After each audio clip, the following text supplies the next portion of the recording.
बिस्मिल्लाहिर्रहमानिर्रहीम। अस्सलामुअलैकुम। शुरू अल्लाह के नाम से जो बड़ा मेहरबान और नहायत रहम करने वाला है। दोस्तों, आज हम 4 जिंदा नबियों का तज़किरा करेंगे। वो 4 कौन से नबी हैं जिनको मौत नहीं आई। आज से करोड़ों साल पहले अल्लाह ताला ने इस कायनात को तख्लीक फरमाया और हजरत आदम अलैहिस्सलाम के जरिए इस कायनात में इंसानी जिंदगी की बुनियाद रखी। कौम की हिदायत के लिए मुख्तलिफ अंबिया कराम को मुख्तलिफ कौमों पर मबूस फरमाया गया और करीबन 1,24,000 अंबिया कराम को मुख्तलिफ कौमों पर मबूस फरमाया गया और आखिरी नबी हजरत मोहम्मद सल्लल्लाहु अलैहि वसल्लम पर नबूवत का ये सिलसिला बंद हो गया, यानी क़यामत तक आपके बाद कोई नबी नहीं आएगा। लेकिन 4 ऐसी अंबिया जो आज भी जिंदा हैं, वो कौन हैं? वो आज भी लोगों की मदद करते हैं और उनको हदायत की तरफ बुलाते हैं। ये 4 अंबिया कराम कौन हैं और इन 4 अंबिया कराम के नाम क्या हैं और अल्लाह ताला ने इन अंबिया कराम को किस वजह से जिंदा रखा है और ये अंबिया कब तक जिंदा रहेंगे? पहले नबी जिनके जिंदा होने का जिक्र कुरान पाक में भी मिलता है वो हजरत ईसा अलैहिस्सलाम है। जब हजरत ईसा अलैहिस्सलाम ने नबूवत का ऐलान किया और अपने इर्द गिर्द लोगों को जमा किया और बताया कि मैं अल्लाह की तरफ से भेजा हुआ नबी हूँ, मैं दावत हक देने के लिए माबूस हुआ हूँ। एक दिन हजरत ईसा अलैहिस्सलाम ने सब यहूदियों को इकट्ठा किया और कहा कि तुम में से कौन लोग हैं जो अल्लाह के दीन पर ईमान लाते हैं। तो इनमें से 12 या 19 लोग ऐसे थे जिन्होंने इस बात का इकरार किया कि हम अल्लाह ताला की वहदानियत पर ईमान लाते हैं और हम आपका दीन कबूल करते हैं और यकीनन हमारी बख्शिश का जरिया आप ही बनेंगे। और इन खुशनसीब लोगों के अलावा बाकी तमाम लोग ऐसे थे जिन्होंने दीन को कबूल ना किया और हजरत ईसा अलैहिस्सलाम को चुटलाते रहे और अपने साबिका दीन यहूदियत पर कायम रहे। फिर यहूदियों को फिक्र लाहिक होने लगी कि अगर इसी तरह लोग ईसा अलैहिस्सलाम पर ईमान लाते रहे तो हमारा दीन खत्म हो जाएगा। और इस तरह तमाम यहूदियों ने आपस में मशवरा किया और आपको कत्ल करने का मंसूबा बनाया। लिहाजा यहूदियों ने एक तूतियानूस नामी शख्स को मुकर्रर किया।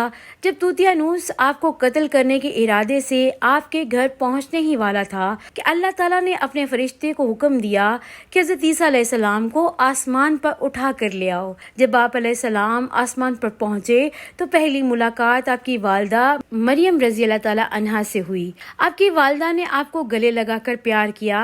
आपने अपनी वालदा से फरमाया कि अब हमारी मुलाकात रोज़े क़यामत ही होगी। आप अलैहिस्सलाम जब आसमान की तरफ उठाए गए, इस वक्त आपकी उम्र 33 साल थी। बस यहूदी जब आपके घर के बाहर खड़े होकर तूतियानूस का इंतजार कर रहे थे, जब बहुत इंतजार के बाद वो बाहर ना आया तो वो लोग आपके घर में घुसे और आपके हमशक्ल बंदे को कत्ल कर दिया। और कत्ल करने के बाद पता चला कि ये तो हमारा भेजा हुआ कातिल था।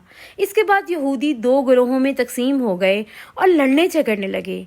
इस लड़ाई में बहुत से यहूदियों का कत्ले आम भी हुआ, जिस तरह अल्लाह ताला ने सूरत निसा में फरमाया, और इनके इस कहने की वजह से कि हमने रसूल हजरत ईसा अलैहिस्सलाम को कत्ल कर दिया, हालांकि उन्होंने इनको कत्ल नहीं किया और ना ही इन्हें सूली पर चढ़ाया, मगर इनके लिए किसी को हजरत ईसा अलैहिस्सलाम का हमशक्ल बना दिया गया। बेशक जो लोग इख्तिलाफ कर रहे हैं वो शक में मुब्तला हैं और इनके पास कुछ भी इल्म नहीं, मगर ये लोग गुमान की पैरवी कर रहे हैं। बल्कि हज़रत ईसा अलैहिस्सलाम को अल्लाह ताला ने आसमान की जानिब उठा लिया। यकीनन वो कत्ल नहीं हुए और अल्लाह ताला बेशक गालिब और हिकमत वाला है। हदीस नबवी में है कि नबी करीम सल्लल्लाहु अलैहि वसल्लम ने इरशाद फरमाया कि हज़रत ईसा अलैहिस्सलाम क़यामत से पहले ज़मीन पर तशरीफ़ लाएंगे और सुन्नत नबवी के मुताबिक ज़िंदगी गुजारेंगे और हज़रत ईसा अलैहिस्सलाम ही सलीब को तोड़ेंगे और दज्जाल का जड़ से खात्मा करेंगे। आप अलैहिस्सलाम इस दुनिया में 7 बरस तक रहेंगे, अल्लाह ताला के दीन को आम फरमाएंगे। आपको मदीना की सरजमीन में गुंबद खजरा में दफन किया जाएगा। अब बात करते हैं दूसरे नबी जिनको अल्लाह ताला ने जिंदगी अता की हुई है, वो हज़रत खिज़र अलैहिस्सलाम है। हज़रत खिज़र अलैहिस्सलाम ज़ाहिरी तौर पर इस दुनिया में तब तशरीफ़ लाएंगे जब दज्जाल इस दुनिया में ज़ाहिर होगा और वह अपना फितना इस दुनिया में फैला रहा होगा और लोगों को अल्लाह के दीन से दूर कर रहा होगा। इस वक्त हज़रत खिज़र अलैहिस्सलाम लोगों को दावत हक देंगे। दोस्तों, हज़रत खिज़र अलैहिस्सलाम एक बादशाह की औलाद हैं। आप दुनिया की बादशाहत को ठुकराकर जंगलों में गायब हो गए, जहाँ इन्हें कोई ढूंढ ना पाया। आप इबादत इलाही में मसरूफ़ हो गए। आप अलैहिस्सलाम का गुज़र एक आब हयात के एक चश्मे के करीब से हुआ। جس کا پانی پی کر آپ اللہ کے حکم سے تا حیات زندہ رہنے میں کامیاب ہو گئے، جس کا ذکر کافی روایات میں ملتا ہے۔ حضرت خضر علیہ السلام اللہ کے حکم سے مصیبت زدہ لوگوں کی رہنمائی کرتے ہیں اور ان کی اصلاح کر کے ان کو اللہ کے حکم کے مطابق زندگی بسر کرنے کا طریقہ بھی بتاتے ہیں۔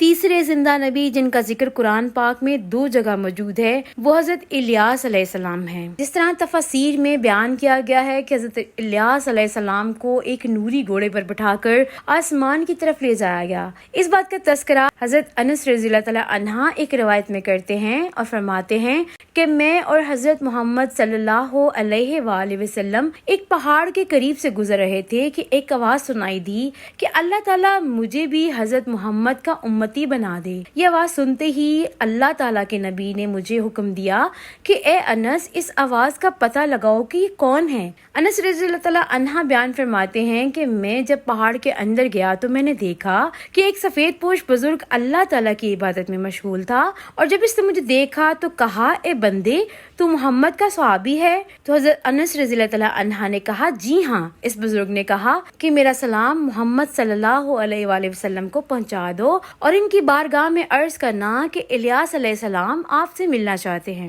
پھر انس رضی اللہ تعالیٰ عنہ نے حضرت محمد صلی اللہ علیہ وآلہ وسلم کو حضرت الیاس کا پیغام سنایا تو آپ صلی اللہ علیہ وسلم نے مجھے اپنے ساتھ لیا اور حضرت الیاس علیہ السلام سے ملنے کے لیے چل پڑے۔ جب آپ صلی اللہ علیہ وآلہ وسلم الیاس علیہ السلام کے پاس پہنچے تو میں کچھ دور کھڑا ہو گیا۔ حضرت محمد صلی اللہ علیہ وآلہ وسلم اور حضرت الیاس علیہ السلام کافی دیر تک باتیں کرتے رہے۔ اس دوران آسمان سے کھانا نازل ہوا، ہم تینوں نے کھانا کھایا۔ اس کے بعد میں نے دیکھا کہ ایک سفید پرندہ آسمان سے نیچے آ رہا ہے۔ پھر حضرت الیاس علیہ السلام اس پر سوار ہوئے اور آسمان کی طرف روانہ ہو گئے۔ روایات میں ملتا ہے کہ ہر رمضان میں حضرت خضر علیہ السلام اور حضرت الیاس علیہ السلام بیت المقدس میں تشریف لاتے ہیں اور روزے رکھتے ہیں اور حج کے موقع پر حج بھی ادا کرتے ہیں اور مصیبت زدہ انسانوں کی مدد بھی کرتے ہیں۔ اب بات کرتے ہیں چوتھے زندہ نبی حضرت ادریس علیہ السلام کی، جن کا ذکر بہت سی روایات میں ملتا ہے۔ اللہ تعالیٰ سورۃ مریم میں ارشاد فرماتے ہیں کہ وہ ایک نیک اور پرہیزگار نبی ہیں اور اللہ تعالیٰ نے حضرت ادریس علیہ السلام کو جنت میں اٹھا لیا۔ شب معراج میں چوتھے آسمان پر محمد صلی اللہ علیہ وآلہ وسلم کی ملاقات ادریس علیہ السلام سے ہوئی تھی۔ حضرت ابن عباس رضی اللہ عنہ فرماتے ہیں کہ حضرت ادریس درزی کا کام کرتے تھے، کام کے ساتھ ساتھ عبادات میں مصروف رہتے تھے۔ حضرت ادریس علیہ السلام کی نیکیاں اس دنیا میں ہر انسان سے زیادہ ہیں۔ ایک روایت کے مطابق ملک الموت حضرت ادریس علیہ السلام کے پاس حاضر ہوئے تو حضرت ادریس علیہ السلام نے کہا کہ میں موت کا ذائقہ چکھنا چاہتا ہوں، تو آپ کی جان نکال لی گئی اور پھر اللہ کے حکم سے آپ کو دوبارہ زندہ کر دیا گیا۔ پھر آپ کی خواہش کے مطابق آپ کو دوزخ دکھائی گئی اور آپ کو جنت کی سیر بھی کروائی گئی۔ پھر اللہ تعالیٰ کے حکم سے آپ کو جنت میں ہی داخل کر دیا گیا۔ آپ وہ چوتھے نبی ہیں جو آج بھی جنت میں زندہ ہیں۔ اللہ پاک ہم سب کو نیک اعمال کرنے کی توفیق عطا فرمائے، آمین۔